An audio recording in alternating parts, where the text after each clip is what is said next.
तो भाई अभी हम लोग बात कर लेते हैं प्रॉपर स्टेप बाय स्टेप हर चीज़ के बारे में।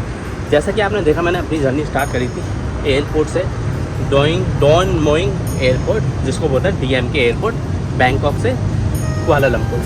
सबसे पहले हम खर्चे की बात करते हैं। मेरी फ़्लाइट टिकट हुई थी वो 3,500 के आसपास फ़्लाइट टिकट हुई थी, जो कि मेरी हुई थी DMK एयरपोर्ट बैंकॉक से कुआलालंपुर। ये मेरे को सस्ती हो गई, बट इतनी सस्ती होती नहीं है। कभी 4,000, कभी 8,000, कभी 7,000 की होती है।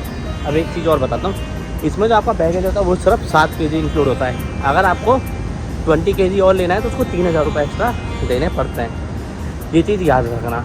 अगर आपके पास बैग ज़्यादा है तो आप बस से भी जा सकते हो और ट्रेन से भी। वो प्रोसेस मैं आपको बता देता हूँ। ये एशिया का सबसे बड़ा रेलवे स्टेशन बैंकॉक में है, जिसमें 26 प्लेटफॉर्म है। बहुत बड़ा रेलवे स्टेशन है। वहाँ से डायरेक्ट ट्रेन जाती है पाडांग बेसार, जो कि मलेशिया में है, बैंकॉक के बॉर्डर, थाईलैंड के बॉर्डर के बिल्कुल पास में पड़ता है, जिसको बोलते हैं पाडांग बेसार। उसकी टिकट अप्रॉक्सीमेट होती है 2,000 रुपये के आसपास। 2,000 को आप ट्रेन से मलेशिया आ सकते हो। और पाडांग बेसार से कुआलालंपुर ट्रेन चलती है, वह अप्रॉक्सीमेट 600-700 रुपये की होती है।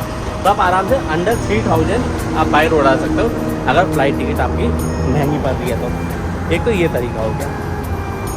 और दूसरा हम बात करते हैं टोटल खर्चे की। मेरा खर्चा हुआ, मैं बता देता हूँ कितना। 3,500 रुपये मेरे हुए थे फ़्लाइट के। फिर मैं एयरपोर्ट से यहाँ पर आया अपने बुकिट बिंटांग, मेरा हॉस्टल था, वो मेरे खर्चे हुए अप्रॉक्सीमेट 200 रुपये। वो मेरे खर्चे थे नॉट 200, अप्रॉक्सीमेट मेरा खर्चा हुआ वो 300-400 रुपये के आसपास का। मतलब 500 लेके चलता है एवरेज, तो 4,000 ये। हॉस्टल मेरा है 350 रुपये पर डे। 2 दिन का मैंने बुक करा है, तो आप पर डे का ही ले लो। 350, 4,000 प्लस 350, यानी 4,350। खाने में मेरा भी खर्च हुआ है 200 रुपये, तो मेरे होगा अभी ऑलमोस्ट 4,500 रुपये खर्चा अभी तक के। और मेरी जो सीरीज़ चल रही है, ये चल रही है 40,000 to 50,000 रुपीज़ के अंदर कैसे मैं थाईलैंड और मलेशिया घूम सकता हूँ।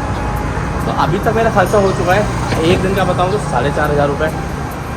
आगे जो खर्चा होगा वो भी मैं बताता रहूँगा।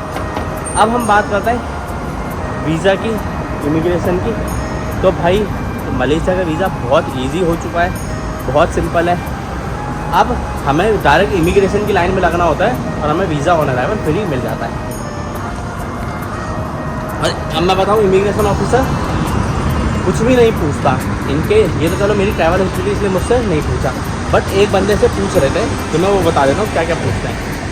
भाई आपके पास कितने पैसे हैं, कितने दिन के लिए आप आए हो, और कहाँ रुकोगे, और आपकी रिटर्न फ्लाइट टिकट। अगर आप बस से जा रहे हो तो आपकी बात सेटिस्फाई होनी चाहिए कि आप बस से जा रहे हो।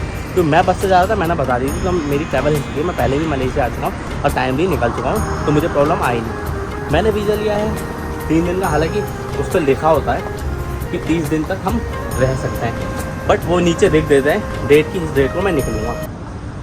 अगर वो आप डेट जो उन्होंने लिखी है कि भाई सपोज़ करो 3 दिन बाद मैं निकल रहा हूँ, और आप उससे ज़्यादा रुक जाते हो तो प्रॉब्लम आती नहीं है। 30 दिन के अंदर आप निकल जाओ, क्योंकि 30 दिन तक वीज़ा फ्री होता है।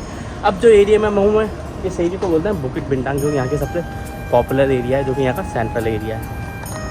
ठीक है, कुछ कॉमन बातों के बारे में बात कर लेते हैं। जैसे मैं आपको बताता हूँ, मलेशिया की जो कैपिटल सिटी है वो है कुआलालंपुर। कुआलालंपुर का जो पूरा नाम है वो है federal territory of Kuala Lumpur.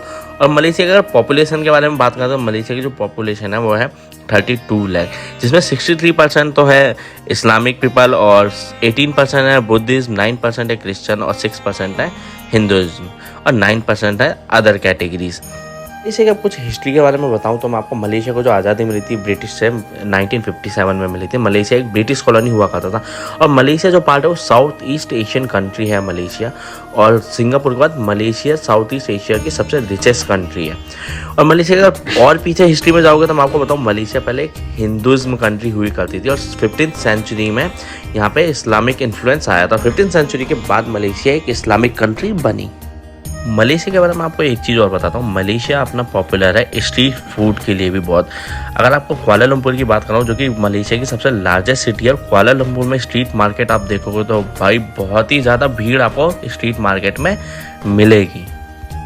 Malaysia के लिए मैं आपको एक चीज़ और बताता हूँ, अगर मलेशिया आप घूमने आ रहे हो तो 1 वीक सफिशिएंट है मलेशिया घूमने के लिए।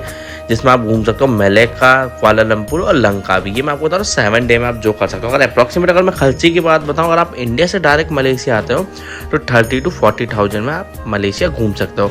अगर मैं आपको इस सीरीज़ के बारे में बताऊँ तो मेरी जो ये सीरीज़ चल रही है वो चल रही है थाईलैंड और मलेशिया 40,000 में आप कैसे घूम सकते हो।